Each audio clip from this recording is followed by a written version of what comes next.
예, 송상교 변호사입니다.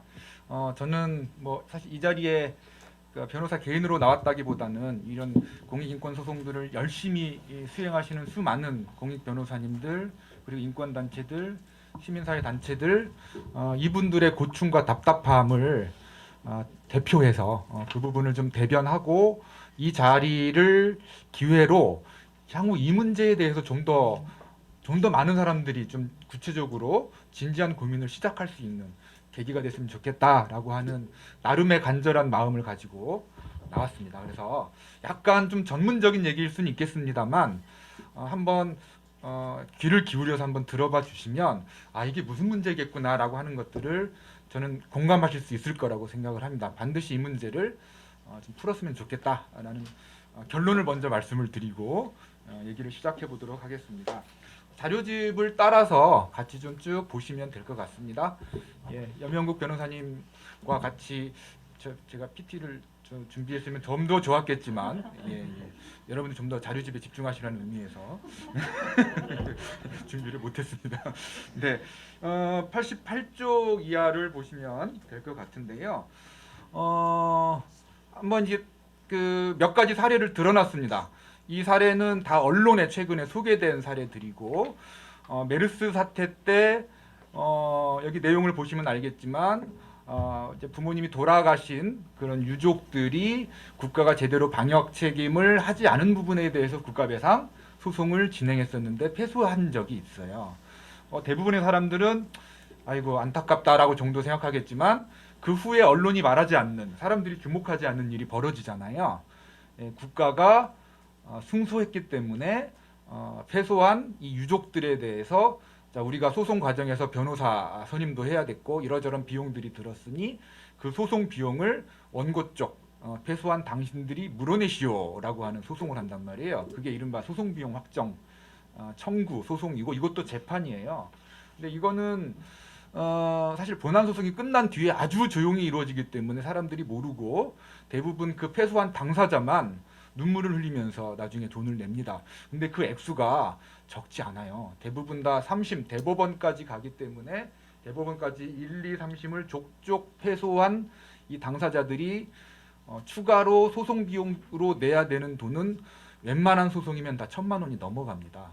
소송에서 진 것도 억울한데 추가로 더 돈을 속된 말로 토해내야 되는 상황이 되는 것이 지금 반복되고 있다는 건데요. 그냥 좀 안타깝고 억울하겠거니라고 생각하실 수도 있겠습니다만, 이런 상황들이 지금 도처에 발생하고 있고 아주 많은 소송에서 이렇게 패소하신 분들이 추가로 소송 비용 문제 때문에 힘들어하고 있습니다. 근데 여기서 드는 의문은, 아까 염영국 변호사님께서 찬찬히 설명을 해주셨잖아요. 우리가 말하는 공익인권 소송, 공익소송이라고 하는 것들은 그럼 도대체 어떻게 될까라는 고민들을 여기서 한번 나눠보자라는 취지인 건데요. 제가 자료집에 쓰진 않았습니다만, 아까 우리 모든 사람들이 공익소송의 효시 또는 아주 중요한 소송이라고 하는 망원동 수재 사건 한번 돌이켜 보자고요. 그 소송 해피엔딩으로 끝났다라고 우리가 알고 있지 않습니까? 15명이 시작하셔서 나중에 3,000명까지 늘어났고, 어쨌든 대법원에서 최종적으로 승소해서 서울시의 책임을 물었습니다. 그 소송 이후로 이런 수재 사건에 대해서 국가나 지자체의 책임을 묻는 이러한 집단 소송이 우리나라에서 아주 중요한 의미로 정착이 되었어요. 그런데 사실 그 소송의 피고는 서울시 빼고 또 있었어요. 현대건설이라고 있었어요. 건설회사가 있었습니다. 근데 제가 기억하기로는 그 건설회사에 대해서는 패소했을 거예요. 그래서 서울시만 책임을 졌는데, 만약에 지금 21세기 현재에서 우리가 이런 소송을 기획한다고 치면 지금의 변호사들은 무엇을 고민해야 되냐면, 여기에 계신 수재를 당한 시민들이 만약에 패소하면 어떻게 될까라는 고민을 해야 돼요. 그리고 만약에 패소하게 되면 실제로 각각의 분들이 패소한 분들이 최소 몇백만 원씩은 나중에 자기 돈을 지자체나 건설회사에 내야 될 수도 있다는 것들을 감안해야 됩니다.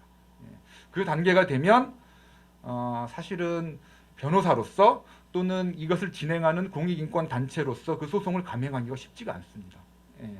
그 부담이 너무나 크기 때문인 것인데요. 이러한 학습 효과가 계속 반복되다 보면 우리가 공익 인권 소송을 기획할 때 이 사건의 의미 이런 것들보다는 이 사건을 패소했을 때 생기는 위험 부담 때문에 지레 겁을 먹고 소송을 포기하는 경우가 생기게 됩니다. 최근에 몇 년 사이에 이런 사례들이 너무나 많이 발생하고 있기 때문에 대부분의 인권단체들이 이 부분을 이제 고민하지 않을 수가 없게 되고, 당연히 이거는 소송을 진행하시는 당사자에게도 설명을 해야 되기 때문에 사실 그 단계에서 많은 소송들이 실제로 포기되고 있습니다. 진행되고 있지 않다는 얘기죠. 그러니까 이것처럼 이 소송 비용 문제는 제가 알기로는 한 불과 10년 전까지만 해도 걱정하지 않아도 되는 이슈였던 것 같아요. 그러니까 승소한 국가나 지자체나 이런 데에서 자기가 승소한 후에 소송 비용 확정 청구를 제가 아는 범위 내에서는 그렇게 많이 안 했어요. 예, 거의 안 했다라고 봐도 될 것 같습니다. 그래서 그랬었는데 언제부턴가 제 그냥 주관적인 느낌으로는 아마 2010년대 이명박 정부 이후인 것 같은데, 언제부턴가 국가가 거의 승소를 하게 되면 소송비 확정 청구를 해오고 있습니다. 예.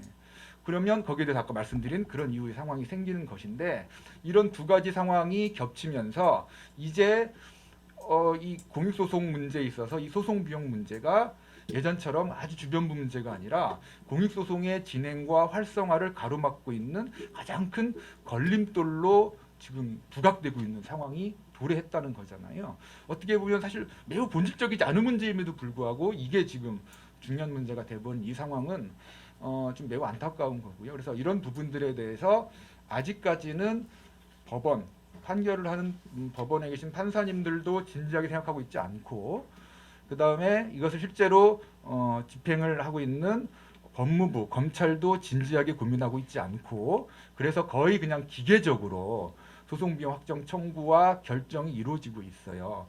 그래서 법원에서는 사실 근거 규정이 없는 건 아니지만 실제로는 이런 청구가 들어오면 저희들이 열심히 이 소송이 얼마나 중요한 소송이고 소송을 제기했던 이 공익소송의 원고가 얼마나 힘든 상황인지를 아무리 호소해도 그런 것들은 당신은 사적이지만 우리는 고려하지 않아. 그래서 그냥 기계적으로 거의 그냥 수학적 계산에 따라서 결정을 해버리는 상황이 반복되고 있다는 겁니다.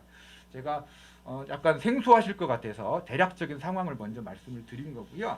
예, 그래서 다시 자료집으로 돌아가서 보시면, 그래서 제가 88, 89쪽에 그런 문제들을 소개하고 그것이 그런 학습 효과가 공익소송에 얼마나 지금 위축 효과로 작용하고 있는지를 설명을 드렸습니다. 그래서 90쪽 이하에서 그러한 구체적인 문제점에 대해서 약간 더 구체적으로 정리를 해 보았는데요. 아시다시피 우리나라의 소송비용 제도의 근간은 이른바 패소자 부담주의입니다. 무슨 얘기냐? 소송비용은, 그러니까 소송에 들였던 비용은 소송에 진 사람이 내라는 거잖아요. 뭐 인지대, 송달료 같은 비용부터 시작해서 가장 큰 건 변호사에게 주었던 수임료 중에 상당 부분을 패소한 사람에게 받아내는 방식인 거잖아요. 승소한 사람이. 이 자체가 옳으냐 그르냐는 제가 지금 말씀드리는 이 논의의 중심에 있지는 않습니다. 그거는 왜냐하면 가치 판단에 따른 거기 때문에 나라마다 다 제도가 달라요. 어떤 나라에서는 이런 제도를 적용하는 나라가 있고, 예를 들면 미국 같은 나라 이런 데서는 소송비용 각자 부담주의라고 그래가지고 기본적으로 자기가 들인 비용은 승소하든 패소하든 자기가 그냥 처리하는 방식의 제도도 있습니다. 크게 어떤 방향을 선택하느냐는 그 나라의 역사와 어떤 법의 가치관에 따라 다른 거기 때문에 이것에 대해서 어떻다라고 말하기는 좀 조심스럽습니다. 그러나 적어도 어떤 제도를 취하든 간에 이 소송 비용 문제 때문에 우리가 매우 중요하다고 얘기하는 이런 공익소송이 위축되어서는 안 된다라고 하는 공감대는 이미 전 세계적으로 형성되어 있습니다. 제가 이 자료집에는 분량 때문에 따로 실지는 못했습니다만, 그래서 혹시 궁금하신 분은 올해 1월 달에 대한변협 토론회에서 제가 이거를 브로그로 실었어야 되는데 죄송합니다만, 거기에 외국의 현재 실태, 현재 현황 자료들을 한번 쭉 정리해서 리서치해서 올려놓은 자료가 있어요. 예를 들어서 아까 각자 부담주의를 취하고 있는 미국의 경우에는 어떠냐 하면, 미국의 경우에는 공익소송, 인권에 관한 소송은 각자 부담주의의 예외를 인정하고 있습니다. 무슨 얘기냐면 편면적 패소자 부담주의라는 표현을 쓰던데 말이 좀 어렵죠. 쉽게 말하면 공익소송에 대해서는 각자 부담하는 게 아니라 공익소송을 해서 원고가 승소했으면 패소자 부담주의를 적용하는 거예요. 그래서 국가나 상대방한테 소송 비용을 청구할 수 있습니다. 그때는 우리나라랑 같은 방식인데 재밌는 것은 공익소송을 했는데 패소하면 패소하면 어떻게 하느냐. 그때는 편면적이라고 말씀드렸잖아요. 일방적이라는 거잖아요. 그때는 또 비용을 물지 않아도 되는 거예요. 무슨 말씀인지 이해가 되십니까? 그래서 이것처럼 미국의 경우에는 각자 부담주의 예외를 인정해서 공익소송에 대해서는 철저한 이른바 좀 충실한 보장을 시도하고 있고 미국 외에 뭐 영국, 독일, 일본 여러 나라에서 이런 방식으로 공익소송에 대해서는 소송 비용의 부담을 패소한 경우에도 감액 아니면 면제해주는 다양한 제도들이 운영이 되고 있고요. 실제로 남아프리카 공화국에서는 관련 헌법 소송이 있었는데 그때 이런 것에 대해서 공익소송에 대해서도 패소한 사람한테 비용을 지우는 건 재판 청구권을 침해하는 위헌적인 것이다라고 하는 결정까지도 있었어요. 그런데 우리나라에서는 이 부분에 대해서 아직까지 법원이 진지한 논의가 이루어지고 있지 않다라는 취지를 지금 말씀을 드리는 거고요. 네, 그래서 92쪽의 표를 보시면 이게 현재 변호사 보수의 기준이에요. 보시면 딱 오는데 이게 각 신급별로 속가에 비례해서 패소한 사람이 부담해야 될 상대방한테 부담해야 될 변호사 보수액이거든요. 이거를 1, 2, 3심 다 합쳐보세요. 웬만한 소송은 그 합산액이 1,000만 원이 넘어가는 상황이 되는 거고 안타깝게도 이 변호사 보수 규칙에 있는 이 액수는 계속 올라가고 있어요. 이게 지금 개정된 지 얼마 안 됐는데 앞으로 아마 계속 올라가지 않을까 싶습니다. 그런데 여기에 있어서 지금 공익소송에 대한 예외가 없기 때문에 예를 들면 그 여러분들 행정소송 같은 경우 있잖아요. 특히 정보공개 청구소송 이런 건 정말 간단한 소송이거든요. 정보를 좀 달라 우리가 알 수 있게. 그런데 그런 소송에서 우리나라 정보공개 청구 소송에서 패소하는 경우 많거든요. 행정법원이 국가의 뭔가 정보에 이제 국민들이 알 권 이런 것들을 중심에 놓기보다는 행정기관의 편의를 많이 봐주는 편이기 때문에. 근데 이 간단한 자료 하나 내달라고 소송했는데 1, 2, 3심 패하면 돈을 몇백만 원씩 또 물어내야 되는 상황이 지금 생기고 있는 거거든요. 그래서 지금 수많은 단체들이 정보공개 소송을 못 하고 있어요. 이런 문제들 때문에. 여기에도 소개는 해주는 않았는데 작년에 민변이랑 참여연대랑 이렇게 쭉 했다가 몇 건을 가지고 했다가 패소해가지고 둘이 합쳐서 1,000만 원 넘게 소송 비용을 물어야 했던 정보공개 청구 소송이 있었거든요. 사드에 대한 정보를 달라는 거였어요. 사드에 대한 정보를. 근데 결국 그 소송 패소했는데 패소 뒤에 그런 일이 또 생기는 거란 말이죠. 그래서 이런 상황들이 제가 말씀드리는 건 여튼 제도가 어떻든 간에 정말 공익소송이 중요하다라고 국가도 얘기 계속 해오고 있거든요. 정말 그렇다면 공익소송을 시작할 때 이런 문제들 때문에 힘들어하지 않도록 또는 끝나고 나서 이런 문제들 때문에 학습 효과가 생기지 않도록 어떤 방식이든 공익소송에 대한 제도적 개선이 필요하다. 이런 취지를 말씀을 좀 드리고 있는 거고요. 그래서 사실은 이 문제 제기는 계속 있어 왔다가 2018년부터 좀 본격적으로 문제 제기가 시작되었습니다. 그래서 94쪽에 있는 것처럼 2018년에 64개 단체가 민변을 포함해서 64개 단체가 이에 대해서 공개적인 문제 제기를 했어요. 제도 개선을 하라고. 그래서 그 이후에 언론에도 나오고 또 지금 대한변호사협회에서도 관련 TF가 만들어져 있습니다. 그래서 제도 개선 논의를 현재 하고 있는 중입니다. 그리고 이러한 사회적 논의들이 언론에도 관심을 가져서 몇 개 사례가 보도되기도 했어요. 가장 유명한 게 이른바 신안 염전노예 사건이었었고 그때도 원고 중에 일부가 패소해가지고 큰 부담을 물었다가 사회적 논란이 됐었는데요. 되게 고무적인 사실은 94쪽에 있는 것처럼 법무검찰개혁위원회라고 어쨌든 국가 검찰 법무검찰 그 어떤 행정의 그 제도 개선을 위해서 만들어진 이 국가기관에서 이 문제를 주요 이슈로 달아서 법령을 개선하라라고 하는 권고를 했습니다. 예, 권고를 했고요. 그래서 96쪽에 보시면 그 이후에 여러 가지 논의들이 있고 드디어 이 문제에 대해서 어쨌든 처음으로 21대 국회에서 제도 개선을 위한 법안이 현재 발의되어 있는 상태입니다. 양정숙 의원 대표 발의안이 2개가 있는데요. 자, 그러나 여전히 해당 기관인 대법원과 법무부 검찰은 묵묵부답이다. 여기에 대해서 물어보면 검토 중이라는 얘기만 계속 하고 있다.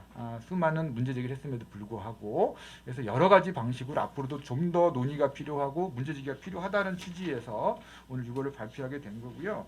97조 기하가 현재까지 나와 있는 제도적 개선 방안들 한번 쭉 정리해 본 겁니다. 요거는 사실은 이제 앞으로 더 많은 논의가 필요한 부분이지만 한번 여러분들이 함께 좀 고민해 보자는 취지에서 지금 정리해서 올린 거고요. 98쪽에 있는 표가 이제 최초에 올해 토론회에서 좀 정식으로 좀 제안이 되었던 발이 아니고요. 그리고 101쪽에 가보시면 법무검찰개혁위원회에서 올해 2월 달에 이렇게 한번 개선해 보면 어떨까라고 권고했던 겁니다. 법무부에 권고했던 건데요. 일단 여러 가지 안이 있는데 요거를 먼저 한번 그냥 보시죠. 예. 아니다. 다시 앞으로 돌아가서 98쪽을 먼저 보시죠. 지금 민사소송법 98조가 소송 비용에 대한 원칙 규정이에요. 이 달랑 현전이 달랑 한 문장으로 되어 있어요. 패소한 당사자가 부담한다라고 되어 있는데 여기에 단서를 넣어서 사건의 공익성, 사실 공익소송에 대한 예외를 인정하는 취지니까 이것들을 포함해서 몇 가지 인정되는 기준에 대해서는 감면을 할 수 있도록 근거 규정을 두자라는 제안을 하고 그러면 구체적으로 좀 애매할 수 있으니까 구체적인 기준이 뭐냐에 대해서 98쪽 밑에 있는 이것을 대법원 규칙에다가 세부적으로 한번 넣어보자라는 제안을 최초로 했습니다. 그리고 여기서 그러면 1호를 보면 소송의 공익적 성격이 인정되는 경우라고 했는데, 그러니까 법원의 그러니까 판사가 이 소송 공익소송이네. 그러면 감면해 주는 게 맞겠어. 패소했지만 이렇게 판단하자는 거잖아요. 그럼 여기서 말하는 소송의 공익성이 뭐냐? 사회적으로 논란이 있을 수 있겠다. 정의 그렇다라고 하면 여기서 말하는 소송의 공익성의 기준을 좀 더 하위 규정에서 정해볼 수 있겠다라고 해서 써놓은 게 이제 99쪽에 여기 나와 있는 내용입니다. 이거는 저희가 그냥 머릿속에 상상한 게 아니고 이미 외국에서 판례와 법령을 통해서 시행되고 있는 것들이 공통점을 추린 거예요. 예, 추려서 제안을 하고 있는 겁니다. 그래서 다시 101쪽으로 돌아오면 법무검찰개혁위원회에서는 아까 저는 이제 주로 이제 민사소송법을 중심으로 말씀드렸었는데 여기는 이제 민사소송법이 가장 기본적인 규정이고 그 외에 뭐가 있냐면 국가를 당사자로 하는 소송에 관한 법률이라는 게 있어요. 예. 그리고 그 시행령이 있는데 그게 뭐냐면 국가한테 소송을 걸었는데 뭐 국가배상이든 행정소송이든 패소를 해서 국가가 승소하면 국가에 있는 검찰이 중심이 되어가지고 이걸 회수하는 거예요. 소송 비용을. 예. 현재는 여기 보면 회수하게 하여야 한다라고 돼 있죠. 예, 시행령에. 그러니까 얘네들이래. 그 공무원들이나 이 담당자는 이게 의무인 거예요. 하지 않으면 마치 자기들이 뭔가 잘못하는 것처럼. 그러니까 승소만 하면 그게 공익소송이든 뭐든 그냥 막 청구를 하고 감사원이 자꾸 감사를 해서 지적사항으로 걸리는 것들을 우려해가지고 이렇게 계속 하고 있고 그것이 몇 년 사이에 이런 소송비용 회소로 계속되고 있는 겁니다. 그래서 이 부분도 하여야 한다가 아니라 할 수 있다 정도로 재량을 두고 그 대신 아까 소송의 공익성 등을 기준으로 한 몇 가지 예외 기준을 만들어서 그때는 공무원들이 소송비용 회수를 하지 않도록 하는 근거 규정을 만들자라는 취지의 권고를 한 겁니다. 예, 그래서 다시 최종적으로 102쪽, 103쪽 표를 보시면 현재 시민사회 단체가 올해 1월 달에 제안한 안이 있고 또 대한변협에서 논의하는 안이 있고 법무검찰개혁위원회에서 권고한 안이 있고 약간씩 결은 다릅니다만 여기서 그 세부적인 얘기까지 말씀드릴 건 아닐 것 같고 다만 이 세 가지 안의 공통점은 적어도 공익소송에 대해서는 일반적인 민사소송이든 아니면 국가를 상대로 하는 소송에서 이 검찰이 소송을 회수하는 그때 상황이든 간에 공익소송에 대해서는 일정한 기준을 정해서 법원이 소송비용 부담을 감면해주는 제도를 만들자라고 하는 취지이다라는 거고요. 그래서 양종숙 의원 안도 현재 단체들이 제안한 그 범위 안에 함께 좀 움직이고 있고 현재 발의가 되어 있기 때문에 저희들은 가급적 이 법안이 빨리 국회에서 논의가 돼서 개정이 되어야 한다. 그리고 그에 기초해서 대법원 규칙과 법무부 시행령 이런 것들도 빨리 개선이 되어야 한다라고 주장을 하는 거고요. 104쪽 하단 이하의 구체적인 현재 상황에 대한 저희 의견을 좀 달아놨습니다. 이 부분은 함께 앞으로 좀 논의를 했으면 좋겠고, 저희들 생각에는 현재 쭉 논의해 온 저희들의 의견으로는 민사소송법 98조가 가장 중요한 조항이기 때문에 이 조항의 예외 단서를 두고, 가급적이면 법원이나 법무부가 현재 잘 움직이고 있지 않기 때문에 법률의 중요한 내용들을 좀 담아가지고 합의되는 의견을 민사소송법 개정안으로 해서 좀 더 좀 잘 정리된 안을 국회가 좀 발의하도록 해가지고 이 부분에 대한 논의가 좀 더 적극적으로 진행이 되었으면 좋겠다라는 취지입니다. 그리고 약간 사족일 수도 있겠는데요. 107쪽에 오늘의 중요 주제는 아니지만 이 공익소송의 소송비용 부담 문제와 더불어서 공익소송의 속가 문제가 있어요. 속가. 그래서 아까 저 하다못해 정보공개 청구 소송 같은 이런 간단한 소송도 속가가 다 5천만 원이 일률적으로 정해져 있잖아요. 그래서 이런 것들에 대한 인지대 송달료도 너무 많고 부담도 크고 패소하면 또 패소 비용도 너무 많은 문제가 있어서 이 공익소송에 해당한다라고 보여지는 사건들에 대해서는 이 속가 문제, 그다음에 인지대 문제, 이러한 소송 비용과 관련된 문제에 대한 전반적인 세심한 개선이 좀 필요하다라는 점을 이 문제와 함께 좀 앞으로도 같이 좀 고민을 해봤으면 좋겠다는 취지로 짧게 언급해놨습니다. 이 정도로 발제 마치겠습니다. 네, 감사합니다.